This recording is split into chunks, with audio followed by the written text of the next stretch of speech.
Nous vous saluons encore tous dans le précieux nom de notre Seigneur et Sauveur Jésus-Christ.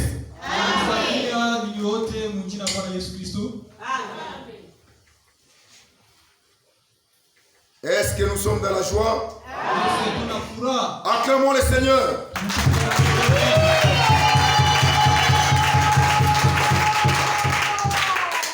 Nous vous saluons encore une fois dans le précieux nom de notre Seigneur et Sauveur Jésus-Christ. Il fait beaucoup de joie quand on se retrouve ensemble. Ceux qui connaissent très bien Dieu, ils savent que quand 2 ou 3 personnes se réunissent, lui, il est parmi eux. Ce n'est pas de l'histoire, ce n'est pas de l'imagination, c'est une réalité. Vous devez croire que Dieu est déjà ici et qu'il va nous parler. Nous allons nous lever avant de lire la parole. Nous allons chanter Nyimbo za Mungu 35. Nyimbo za Mungu 35.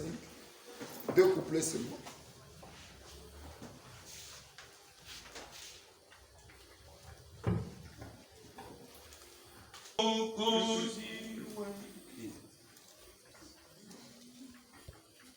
Mufalme wa uzima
Et bien-aimé Père Céleste, Dieu de miséricorde, Dieu d'amour et de paix, nous te sommes infiniment reconnaissants comme en ce moment que tu nous donnes pour écouter ta parole.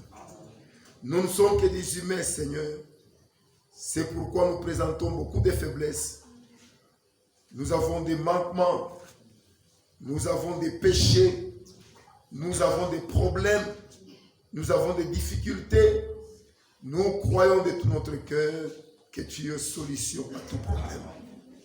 C'est pourquoi nous t'invitons, Seigneur, car toi-même tu as dit, là où il y a 2 ou 3 personnes qui se réunissent à mon nom, je suis au milieu d'eux. Et nous croyons que tu es déjà au milieu de nous, parce que nous tous, nous nous attendons à toi.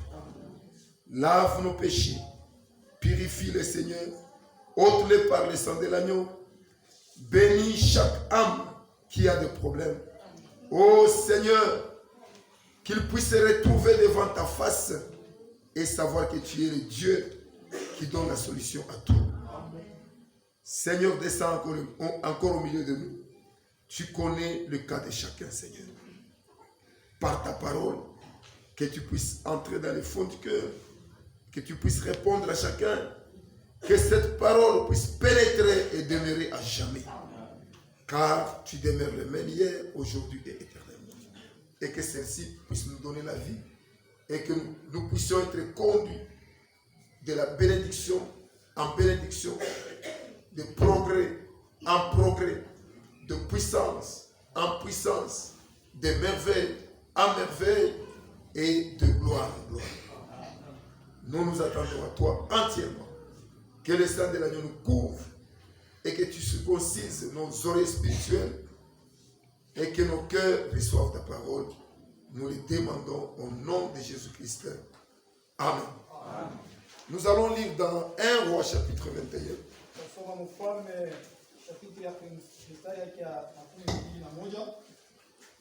1 Roi chapitre 21,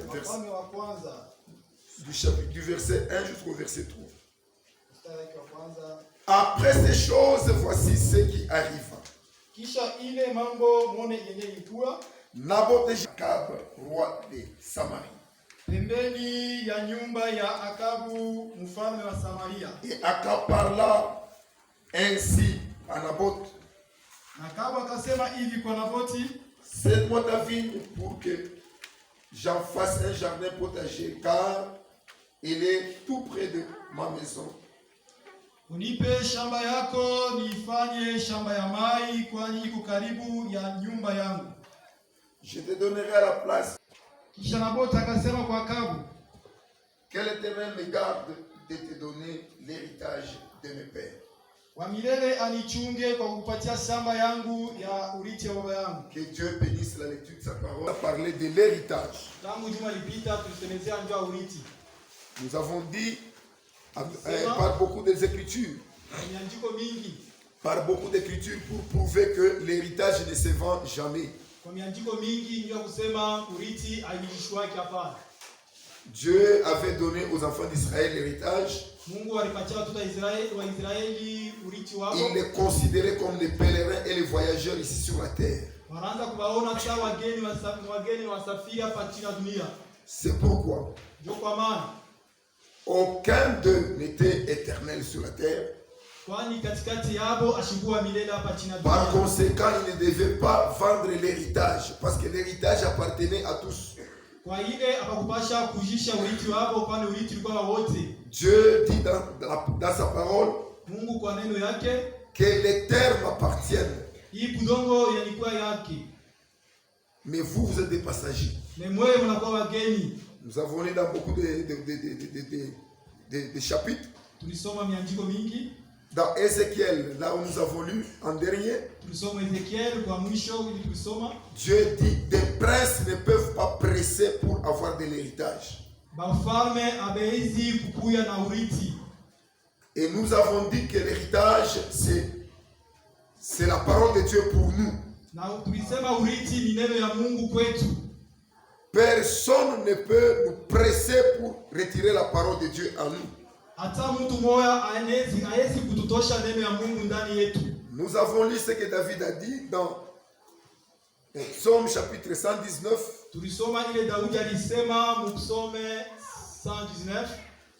Psaume 119, le verset 162. Psaume 119, verset 162.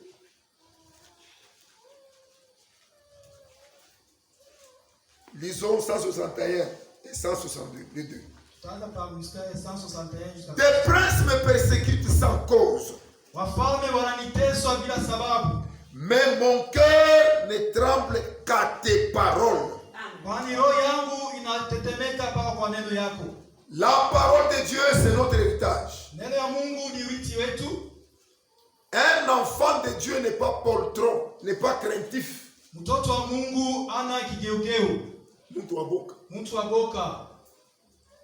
C'est un homme de sang-froid, de maîtrise de soi. Il ne peut pas être corrompu à cause de la peur, à cause de la terreur, à cause de quelque chose, et se retrouver en train de perdre la parole de Dieu à lui. na ikikute anapoteza neno ya Mungu ndani yake. Nous devons être fermes. Tunapaswa Parce kushimama que la parole de Dieu, c'est notre héritage. neno ya Mungu ni urithi wetu. Au verset 162, Mstari wa 162 il dit, anasema, je me réjouis de ta parole ninafurahi kwa neno yako comme celui qui trouve un grand butin. sa ule mtu anapata Mali nene. mai mzuri munene. Je me réjouis de ta parole Ninafurahi kwa neno yako comme quelqu'un qui a trouvé un grand butin. sa mtu anapata mai munene. Cette parole est celle que nous avons loupée quand nous sommes venus sur la terre. Hii neno ndio yenyewe ile ilikuja hapa wakati tulikuwa hapa dunia. Car Dieu est sorti de l'éternité. Kwani Mungu alitoka milele, Il est entré dans un corps appelé parole. aliingia mwili yenye kuitwa neno. Et c'était le commencement. Ndio ilikuwa mwanzo. C'est pourquoi la Bible dit, Ndio kwa maana Biblia au inasema commencement était la parole. mwanzo ilikuwa neno, La parole était avec Dieu. na neno ilikuwa na Mungu, Et la parole était Dieu. na neno ilikuwa Mungu.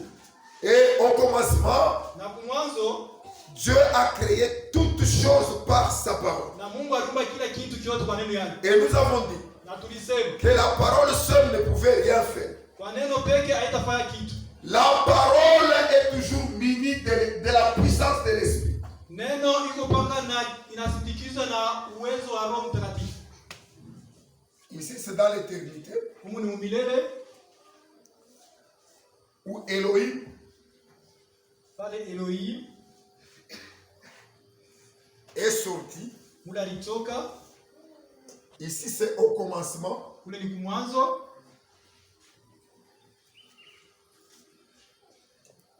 Ici, il est devenu la parole. Hapa alikuwa neno.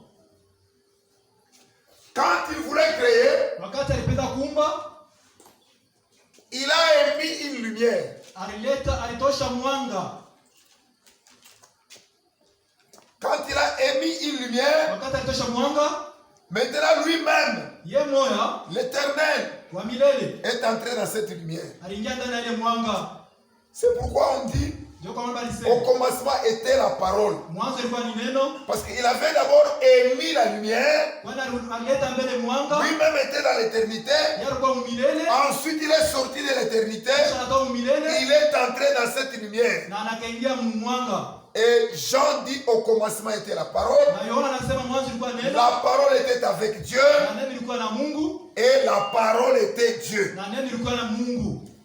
Il est impossible Iko kia nguvu de séparer la parole kwa kuachanisha neno d'avec l'esprit. na roho.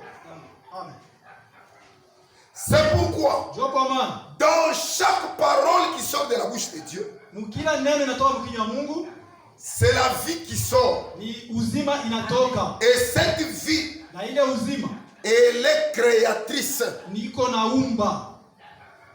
C'est la vie qui a créé toutes choses. Ni uzima iliumba kitu kyote. C'est pourquoi Ndio kwa maana Jésus disait Yesu anataka kusema que la chair ne sert de rien, mwili haisaidie kwa kitu, mais c'est l'esprit qui vivifie. ni roho iko naleta uzima. Les paroles que je vous ai dites Ile maneno niliniambia sont esprit et vie. iko roho na uzima, Et cette parole, na ile neno c'est celle qui nous a engendrés. ndio yenyewe ilituzala si. Nous avons lu cela dans Jacques chapitre 1, verset 18. Tulisoma ile mujaki Jacques chapitre 1, verset 18.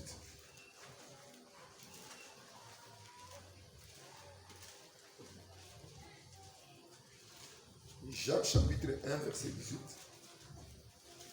kila vizuri. Il nous a engendrés Alituzala selon sa volonté kutana kwa mapenzi yake par la parole de vérité, kupitia neno ya ukweli, afin que nous soyons en quelque sorte les prémices kwani tukuye batoto ba kwanza de ces créatures. ba hii maumbile. Amen. Ah, Mais quand l'homme est tombé dans le péché, wakati mtu anakuwa mzambi, toute la créature était souillée viumbile vyote vilipata uchafu et était souillée par le péché. na alipata uchafu kwa ajili Et ya le dhambi, salaire du péché, c'est la mort. na mshahara wa dhambi ni kifo. Tout ce qui a été créé Kile kyote kiliumbiwa devait mourir. inapasha kufwa. C'est pourquoi Dieu était obligé Ndio kwa maana Mungu aliruhusiwa de créer encore. kwa kuumba tena. Cette fois-ci, Hii mara tena il a créé en Jésus-Christ. aliumba ndani ya Yesu Kristo. Cette nouvelle créature Hii kiumbe kipya consiste à être né de nouveau. kinapasha kuzalika kupya. Amen. Ah. Tout ce qui était créé Ile yote iliumbiwa était mort. ilikufwa. Aujourd'hui, je vais parler dans un langage terre à terre. Leo mtasema mulugha moja ya tinitini. D'une manière terre à terre, Unamwona moja ya tinitini pour que quiconque est ici ule wote yuko hapa puisse comprendre. asikilize mzuri. Je prends l'exemple d'une semence. Nabeba mfano ya mbeko. La semence a été plantée. Mbeko ilipandwa. Quand la semence a été plantée, Wakati mbeko ilipandwa, cela a produit, a germé, ile iliota et cela a produit une plante. na inatosha mti. La plante est différente de la semence, Ile mti inachana na mbeko. car il y a la tige, Kunakuwa il mti, y a les feuilles mayani et il y a des racines aussi. na mizizi. Quand on vous présente la plante, on vous présente aussi la semence. Wakati watanionyesha mti na mbeko, Vous verrez qu'il y a une très grande différence. mtaona kuku vya kuachana sana. Or, la plante, c'est la vie de la semence. Japo mti ni uzima ya mbeko. C'est la semence qui a été plantée Ni mbeko et qui ilipandiwa a donné la vie. na inaleta uzima. C'est ça qu'on appelle la plante. Ndio inaitwa mti.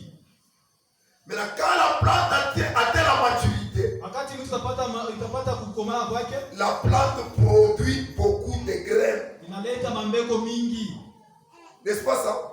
Ndio vile Une seule plante mti moya peut produire beaucoup de graines. inaleta mambeko mingi. 50, 30, 100 et ainsi de suite. Na ile yote. C'est pourquoi chaque enfant de Dieu dont nous sommes, Na kila mtoto wa Mungu hivi tuko. nous sommes une semence de Dieu. Tuko mbeko ya Mungu. Amen. Nous devons être plantés Tunapasha kupandwa pour produire l'arbre. ya kutosha mti. Jésus-Christ, Yesu Kristo en tant qu'époux, vile yeye bwana harusi, en tant que Seigneur, vile Bwana en tant que Rédempteur, mkombozi wetu, en tant que Sauveur de tous, ni mkombozi wa wote, il était une graine. alikuwa mbeko moya. Il a été semé. Alipandwa, il a produit l'arbre. akatosha mti. Cet arbre ici Na hii mti est appelé l'arbre épouse. ikatosha mti bibi harusi. C'est-à-dire, Inasemeza cet arbre contient l'épouse de tous les âges. hii mti inabeba bibi harusi wa vizazi vyote. C'est-à-dire, parmi les semences qui sont ici, Kwa hii mbeko iko hapa, parmi les fruits qui sont ici, hii matunda iko huku, il y a ceux de l'âge d'Éphèse, huko kizazi cha Efeso, il y a ceux de l'âge de Smyrne, wa Smyrna, de Pergame, de Thyatire et de la Odyssée. na Laodikia.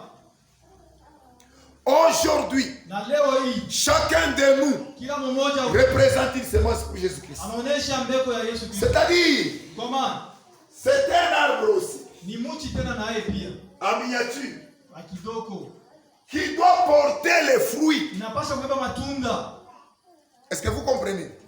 Chacun de nous doit porter les fruits. Kila mmoja katikati yetu anapaswa kubeba matunda. Et ces fruits-là, Na ile matunda c'est le fruit de la sanctification, ni matunda ya utakaso. le fruit de la pureté, Matunda ya le utakaso. fruit du Saint-Esprit. Matunda ya Roho Mtakatifu. Pour y arriver, Jua kufika kule. il faut obéir à chaque parole de Dieu. Inapaswa kutii kwa kila neno Il la Mungu. faut marcher dans la crainte. Inapaswa kutembea mboka. Nous lisons ça dans Pierre, 2 Pierre, chapitre 1. Soma Petro wa pili.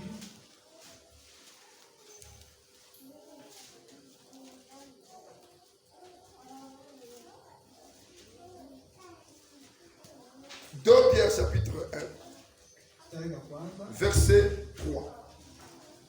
Je commence par là. Naanzia pale. Sa divine puissance Bumungu bwake bwa uwezo nous a donné tout ce qui contribue à la vie alitukabula yote ili naonekanishwa kwa uzima et à la piété na utawa au moyen de la connaissance de celui qui nous a appelés par sa propre gloire et par sa vertu. kupitia ufahamu yake ya ile yenyewe alipata kuitwita jua utukufu yake na nguvu yake. Celle-ci nous assure ya malako les plus grandes ya kubwa yake et les plus précieuses promesses. Na mali divine. Tunakuwa bantu akazi mu maumbile yake ya kimungu. Enfuir la corruption qui existe par la convoitise. Juu ya usharati. Juu ya tamaa. C'est un peu dur, comprenez? Nous allons avancer, un frère et faites tous vos efforts Mufanye yote kwa nguvu yenu pour joindre à votre foi la vertu. Juu kufika kwa imani yenu kwa nguvu. Unamuna hiyo. Les gens disent que je prêche très vite Bantu wanasema ubiri ndio sana. et ils ne comprennent pas. Na basikie Je uzuri. suis en train de me forcer maintenant pour commencer à parler doucement. Niko nedikaza ndio kusema kwa pole pole. C'est un peu difficile. Ni bya nguvu quand même. C'est un peu difficile Bya nguvu. parce que moi je suis habitué à parler, Mimi nazoea kusema sana. mais je suis obligé de supporter aussi les faibles parmi Na nous. kuvumilia wenye kwa wadhaifu. Amen. Dans cette marche, Muhimu il y a les efforts que nous devons faire. Unakuwa bya nguvu tunapaswa kufanya. Kujikaza. Kujikaza. Il y a les efforts que nous devons faire. Kujikaza tunapaswa kufanya. Parce que la vie chrétienne, Parce que maisha ya Ukristo c'est une vie d'épreuve. ni maisha ya majaribu. C'est une vie d'épreuve Ni maisha vipimo et une vie de difficulté. na maisha ya nguvu sana. Nous devons apprendre à surmonter les épreuves, Tunapasha kutambuka ile mais majaribu en gardant un principe. na kuchunga amri tu moja. Dans la pureté, Mutakaso, dans la sainteté, mutakaso, dans la pureté, musawa, dans la sainteté. mutakaso. Frère, viens ici. Je trouve une difficulté, tu interviens directement. C'est ça le corps. Donc, je disais que la parole de Dieu c'est une sémence. Et chaque sémence contient la vie en soi. Et cette vie produit la nature de la sémence. Dieu, c'est une sémence. C'est la parole. La parole a sa nature. Quiconque est engendré de Dieu reçoit la nature de Dieu. Amen.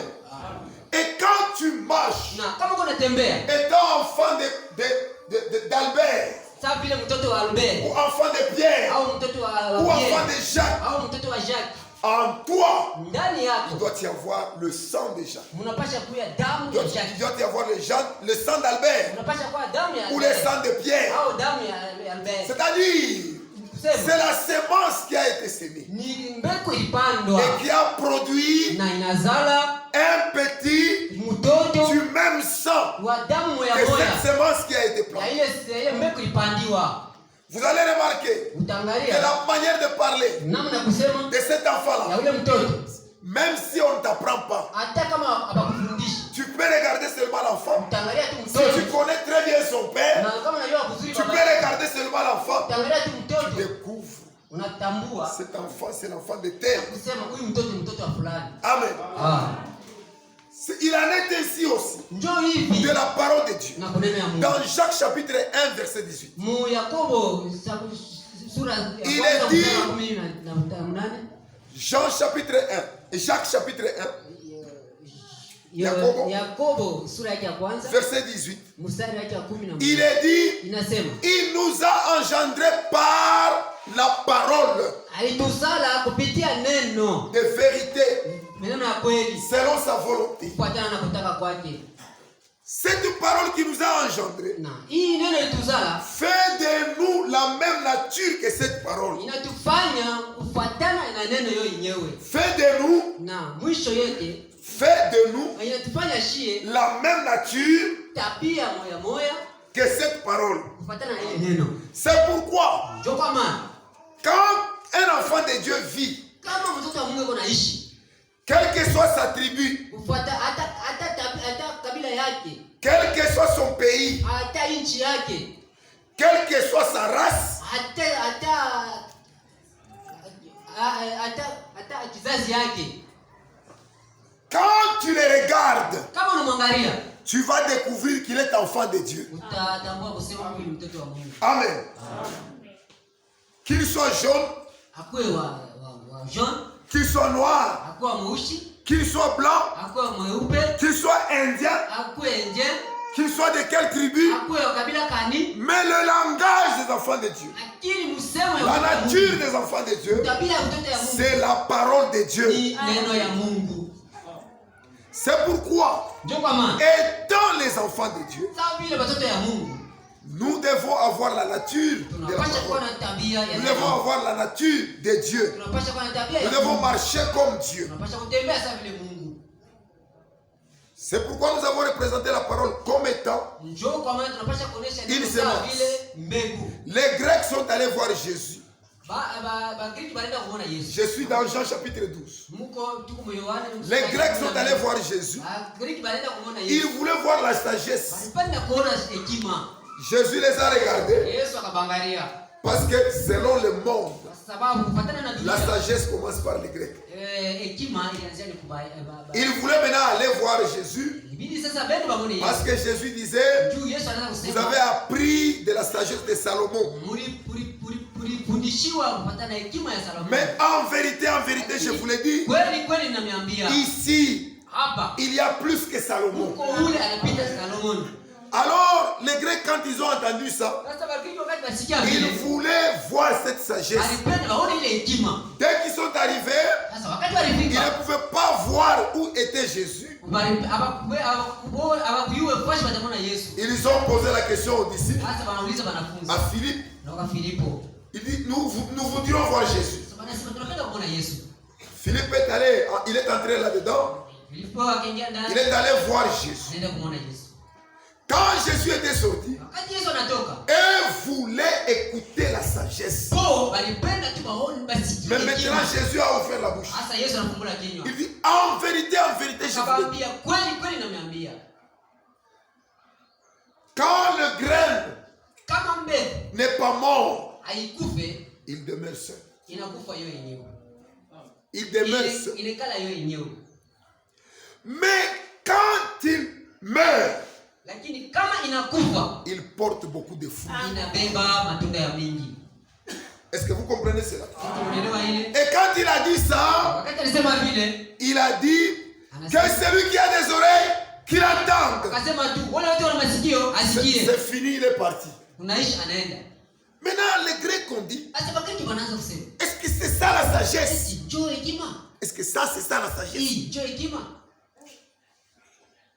Ils se sont dit, mais ça, c'est pas la sagesse. Hapana, hii haina hekima. La sagesse de Dieu, c'est la folie dans le monde. Hekima ya Mungu ni mazimu kudunia. Jésus leur parlait de sa propre vie. Yesu aliwaambia juu ya Il maisha disait, yake binafsi, anasema aussi longtemps que je suis seul, wakati ningali mimi pekee personne ne sera sauvé. hakuna mtu ataokolewa. Mais dès que je vais mourir, Wakati nitakufa je vais sauver beaucoup de gens. ndio nitaokoa watu wa mingi. Amen. Amen. Ainsi, toi aussi aujourd'hui, Hivi wewe na wewe leo tu es un enfant de Dieu. uko mtoto wa Tu Mungu. crois la parole de Dieu. Amini neno la Mungu. Ta vie à toi Maisha yako doit sauver beaucoup de gens. unapaswa kuokoa watu wa mingi. Ta vie Maisha yako doit être un grand témoignage. unapaswa kuwa ushuhuda munene. C'est pourquoi Paul Pierre dit ici, Ndio kwa maana par sa divine puissance, kupitia nguvu ya kimungu yake, par sa divine puissance, kupitia nguvu yake, nous a donné tout ce qui contribue à la vie ilitupatia vile vyote vinahitajia kuzima et à la piété na kwa utawa, au moyen de la connaissance namna ya kujua de celui ya kujua ule qui nous a appelés par sa propre gloire ule mwenye alituita kupitia utukufu yake et par sa vertu. na kupitia utawa yake. La puissance et la force qui doit agir en nous, Uwezo ni nguvu inapaswa kutumika c'est la puissance divine. nguvu ya kimungu. C'est cette puissance-là Ni ile nguvu ile qui doit produire en nous inapaswa la connaissance, kujua la vertu utawa au moyen de la parole de Dieu. namna ya neno ya Mungu. Est-ce que vous comprenez cela? Eti mnaelewa hivi? Celle-ci nous assure Hii inatuhakikishia de sa part upande wake les plus grandes et les plus précieuses promesses. ile inatuambia malako ya munene na ya damani zaidi. Celle-ci nous assure Hii inatuhakikishia de sa part kwa upande wake les plus grandes et les plus précieuses promesses, malako munene na malako ya damani, afin que par elle kusudi kupitia yeye nous devenions participants de la nature divine. kupitia yeye tunakuwa benyeji ba kimbingu. Les promesses de Dieu, Lako ya Mungu c'est ça la parole de Dieu. njo neno ya Mungu. Toute la parole de Dieu, Kila neno ya Mungu tout l'Ancien Testament ni agano la kale était des promesses. ilikuwa ni malako tu. Le Nouveau Testament, Agano jipya c'est l'accomplissement de toutes les promesses de Dieu. ni utimilifu wa malako yote ya Mungu. Et nous, Sasa sie nous sommes engendrés tulizaliwa comme enfants de la promesse de Dieu. sa vile batoto ba malako ya Mungu. Étant enfants de la promesse de Dieu, Sa batoto ya malako ya Mungu nous sommes nés tunazaliwa en vertu des promesses de Dieu. nguvu ya malako ya Mungu. C'est ce que Pierre est en train de dire. Ndio Petro anatuambia hapa, Nous sommes participants de la nature divine tuko benyeji ba kimbingu au moyen des plus grandes et plus précieuses promesses, muna ya malako ile ya bei na ya damani, afin que par ces promesses kusudi kupitia hii malako nous devenions tunakuya participants benyeji de la nature ya tabia divine. ya kimbingu. Est-ce que vous comprenez ça? Je crois que maintenant vous commencez à comprendre. Cette nature divine, Hii tabia ya kimbingu c'est la nature de Dieu. ni tabia ya Mungu. C'est-à-dire, quand tu reçois la parole de Dieu, Kusema kama unapokea neno ya Mungu, tu reçois Dieu en toi. unapokea Mungu ndani yako, Tu reçois une partie de Dieu. unapokea sehemu ya Mungu. Et si tu crois cela, Na kama unaamini ile et tu vis cela, na unaishi ile, tu deviens un petit Dieu. unakuwa kama Mungu kadogo. Quand tu marches, Na wakati tu unatembea deviens un petit Dieu. unakuwa kama Mungu kadogo. C'est pourquoi quand Saul, Njoo kwa maana Saulo il commençait à persécuter les chrétiens. wakati anaweza kuteswa Abakristo, Cette fois qu'il avait entendu, ile sauti alisikiaka après avoir été frappé de la lumière, kisha yeye kupigwa na ile nuru ya nguvu, il avait entendu, alisikia Saul, Saul, Saulo, pourquoi me persécutes-tu? juu ya nini huku unanitesa? Il n'a pas dit, Na anaenda pourquoi persécutes-tu ceux qui croient en moi? juu ya nini, asikuseme juu ya nini unateswa wale bantu yangu. Quiconque croit la parole de Dieu, Ule wote anaamini neno ya Mungu, reçoit la parole de Dieu. anapokea neno ya Mungu. Tu ne peux pas recevoir seulement la parole de Dieu. Hawezi kupokea tu neno ya Tu Mungu dis que je crois, na unasema mimi je naamini, crois, mimi naamini, je crois, mimi naamini, et tu ne vis pas. na hauishi. Quand tu dis ça, Kama unasema tu vile es comme un démon. huku saa vile mademon. Quand quelqu'un reçoit la parole de Dieu, Kama mtu anapokea neno ndani yake, il doit vivre cette parole. anapaswa kuishi ile neno. Quand tu vis cette parole, Na kama unaishi ile neno, alors toi sasa et wewe la parole, na neno ya vous Mungu devenez un. unakuwa kitu kimoja. Comme toi et la parole, tu deviens un. Sasa vile wewe na neno mnakuwa kitu Et kimoja, cette parole, c'est Dieu. na ile neno ni Mungu, Alors tu deviens un avec Dieu. na wewe unakuwa mmoja na Mungu. Est-ce que vous comprenez? Eti mnaelewa? Maintenant, à cause de cela, Sasa kupitia ile maintenant, à notre foi imani yetu. À notre foi, Imani yetu nous allons ajouter la vertu. na tutaongeza nguvu. Frère, prends ce livre-là. 1 Pierre, Petro wa kwanza, chapitre 2 Pierre, chapitre 1. Petro wa pili. Prends à partir du verset 5. Tu peux lire ça. Le verset 5. À cause de cela même, Juu ya ile faites tous vos efforts pour joindre à votre foi mfanye nguvu juu ya kuongeza yule ya imani yenu, la vertu, muongeze nguvu. Ok. à la vertu la science, Na yule ya nguvu muongeze kujua. La connaissance. Ok. si c'est Ok. Continue. à la science, À la science.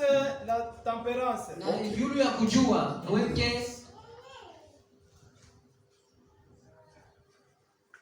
Ok. à la tempérance la patience, Na yule ya temperance mweke uvumilivu. Ok.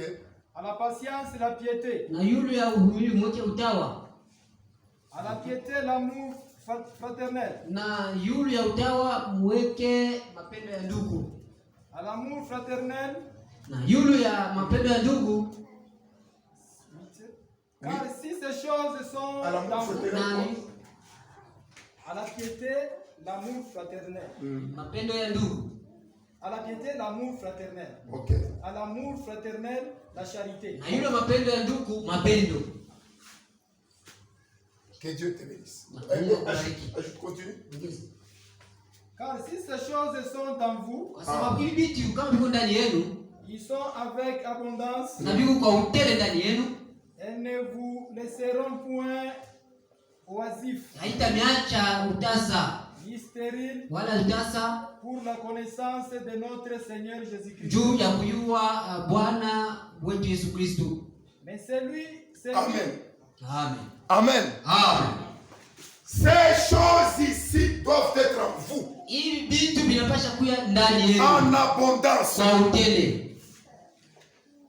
Quand tu viens ici pour la première fois, Kama unakuja hapa mara ya kwanza, on t'a invité par quelqu'un. bali kualika kwa mtu, Tous les jours, tu refuses de venir. kila siku nakatalaka kuya, Mais ces jours-là, lakini ile siku tu dis, unasema je vais quand même bitenda tu parce qu'il me dérange juu toujours. huyu mtu ananiushi sana. Tu viens, Unakuya tu te mets là-bas. nikala pale, Toi, tu crois que wewe unaamini tu kusema viens pour satisfaire celui-là. unakuya ndio kupendeza ule, Mais Dieu, lui, lakini Mungu yeye il voit que c'est ton jour. anajua kusema hii ni siku yako. Amen. Amen.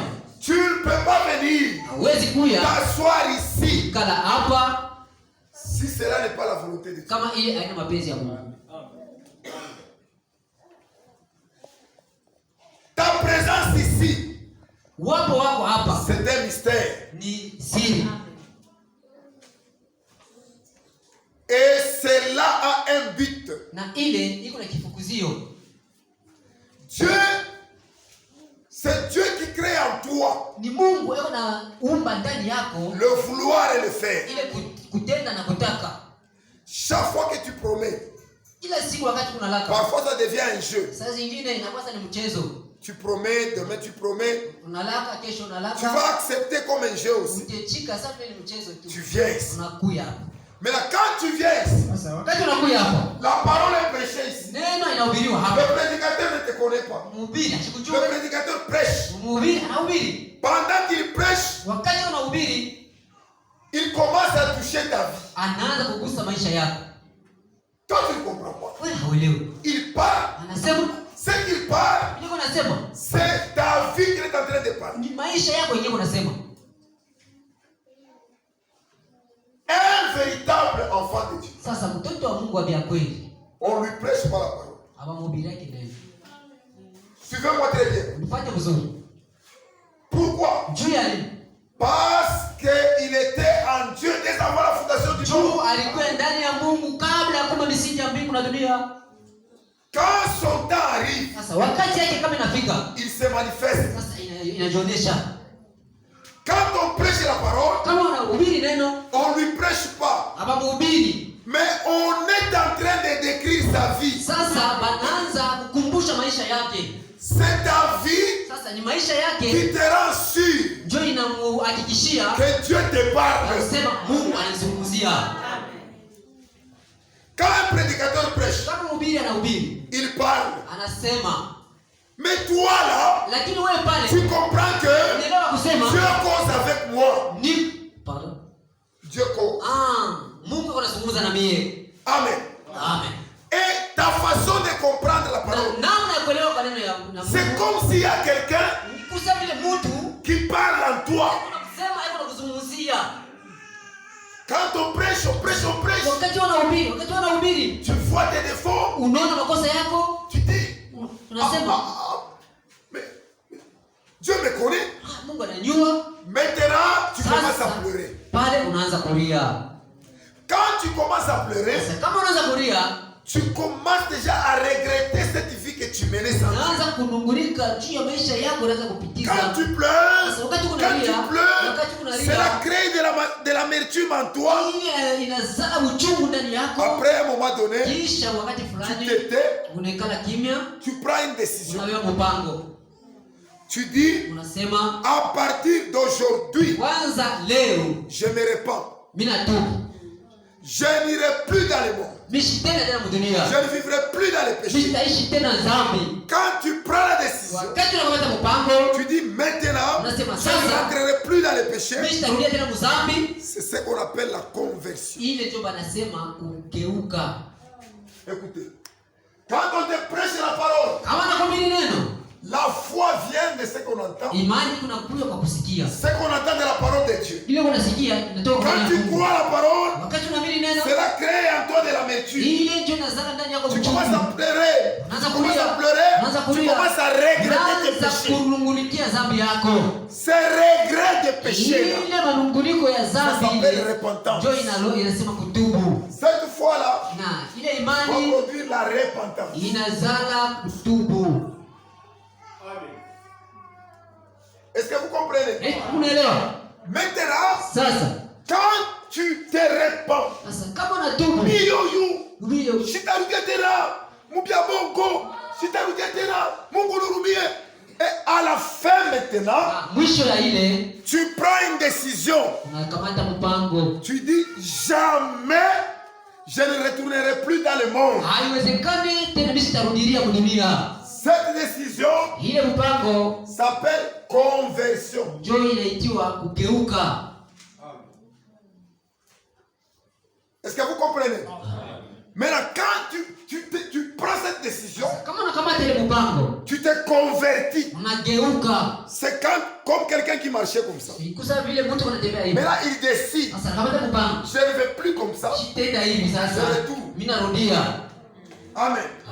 C'est ça la conversion. Ndio kugeuka. Maintenant, quand tu prends cette décision de la conversion, Sasa kama unakamata mpango ule kugeuka, au même moment là où tu es assis là, ile wakati moyo wako nyosha kukala pale, sens en toi unasikia ndani yako une puissance qui entre uwezo mwenye ingia pour renforcer cette décision que tu as prise. juu ya kutia nguvu ile mpango yenyewe unakamata. Cette puissance qui entre, Ile uwezo ingia, c'est ce qu'on appelle le renouvellement de l'intelligence. ile ndio yenyewe inaitwa kufanya upya kwa akili. Dieu crée cela Mungu anaumba ile parce que toi-même tu as pris la décision. juu wewe mwenyewe kamata mpango Le renouvellement kurudishiwa de l'intelligence. ya akili.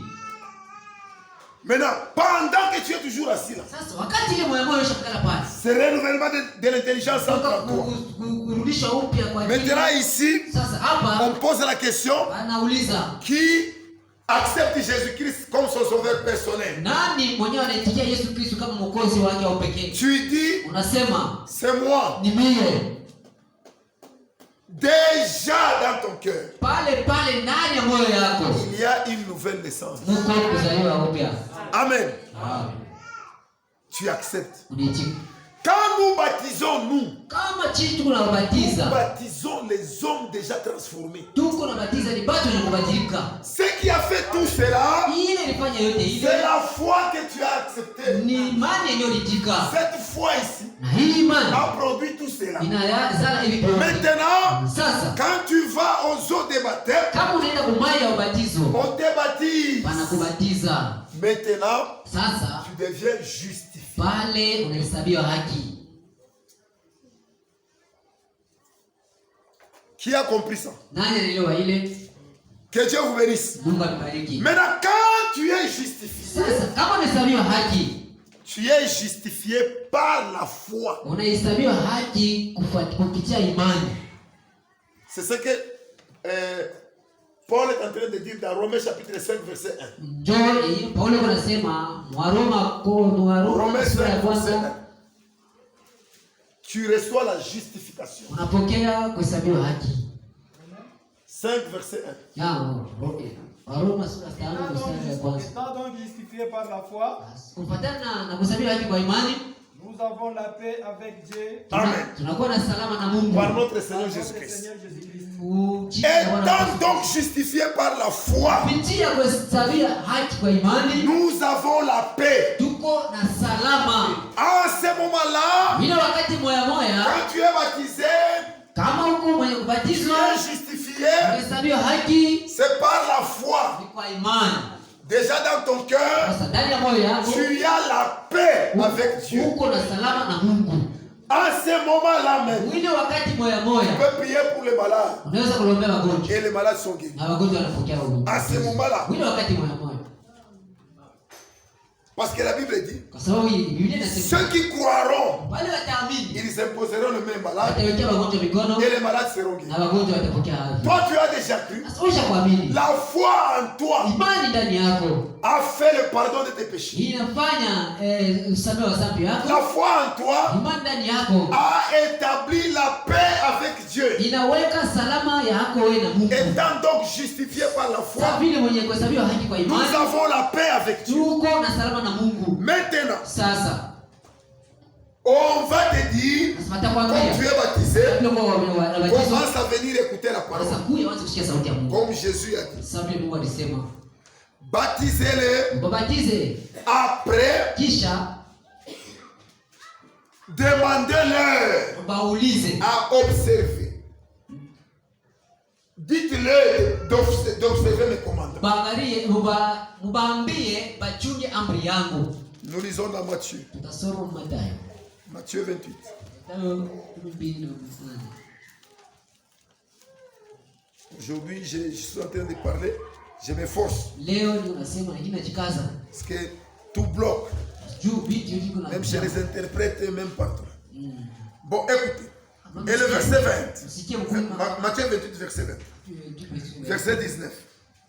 Allez, faites de toutes les nations mes disciples. Mwende mkafanya wanafunzi mataifa yote wanafunzi. Les baptisant au nom du Père, du Fils et du Saint-Esprit. Ukiwabatiza kwa jina la Baba, la Mwana na Roho Mtakatifu. Maintenant, écoutez. Sasa Et msikie. enseignez-leur Sasa mkafundishe à observer kwa kuchunguza tout ce que je vous ai prescrit. yote vile nilimeambia. Quand tu reçois le baptême, Wakati unapokea ubatizo, tu es à ce niveau ici. uko pa hiki pande. Tu as la foi. Uko na imani. Maintenant, tu dois t'efforcer. Sasa unapaswa kujikaza. C'est ce que nous avons lu. Juu hii tulisoma. Tu vas t'efforcer Unapaswa kujikaza pour venir écouter la parole. juu ya kwa kusikia sauti ya Mungu. En écoutant la parole, Kwa kusikia neno, Dieu va ajouter à la foi la vertu. Mungu atongeza pa imani nguvu. Qu'est-ce qu'on appelle la vertu? Nini inaitwa nguvu? La vertu, Nguvu c'est une puissance de Dieu ni uwezo ya Mungu. qui vient accompagner la foi en toi. Iko na kwa kusindikiza imani ndani yako. Quand tu marches, Wakati unatembea, tu vas sentir autour de toi utaanza kuonja ndani yako, kando une yako puissance. uwezo moja fulani. Cette puissance Ile uwezo qui t'envoie, iko na kusukuma prie pour ces malades. ombea hii magonjwa. Il va guérir. Atapata matunzo. Quand toi-même tu as un problème, Wakati wewe mwenyewe uko na maneno, tu pries, unalomba, tu sens que Dieu t'écoute. uko nasikia ndani yako kusema Mungu anasikia. Amen. Tu sens que Dieu t'écoute. Unasikia kusema Mungu anasikia. Ça c'est la vertu. Ile ndio nguvu. Uwezo moya, nguvu moya ya Mungu. Ile uwezo. C'est la vertu. Ile ni uwezo. Cette vertu Na hii uwezo accompagne chaque enfant de Dieu. iko nasindikiza kila mtoto wa Mungu. Dans la foi Imani et dans la vertu, na utawa. il y a la crainte de Dieu. Mungu boka kwa Mungu. Et quand tu marches dans la vertu, wakati unatembea c'est cette vertu-là ni ile nguvu qui va commencer à t'arrêter quand quelqu'un t'injurie. ndio itaanza kukuzuiza kama mtu anakuchambula. Au lieu d'injurier aussi. Baada ya kuchambula na wewe, Mais toi tu arrêtes. wewe unanyamaza. Tu n'injuries pas comme les autres. Au chambule sasa wengine.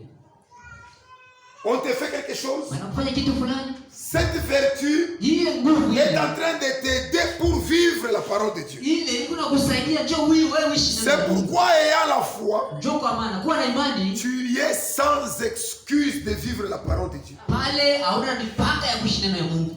Hauna la huruma, hauna la raison. Hauna sheria yoyote ya kutokuishi neno ya Mungu.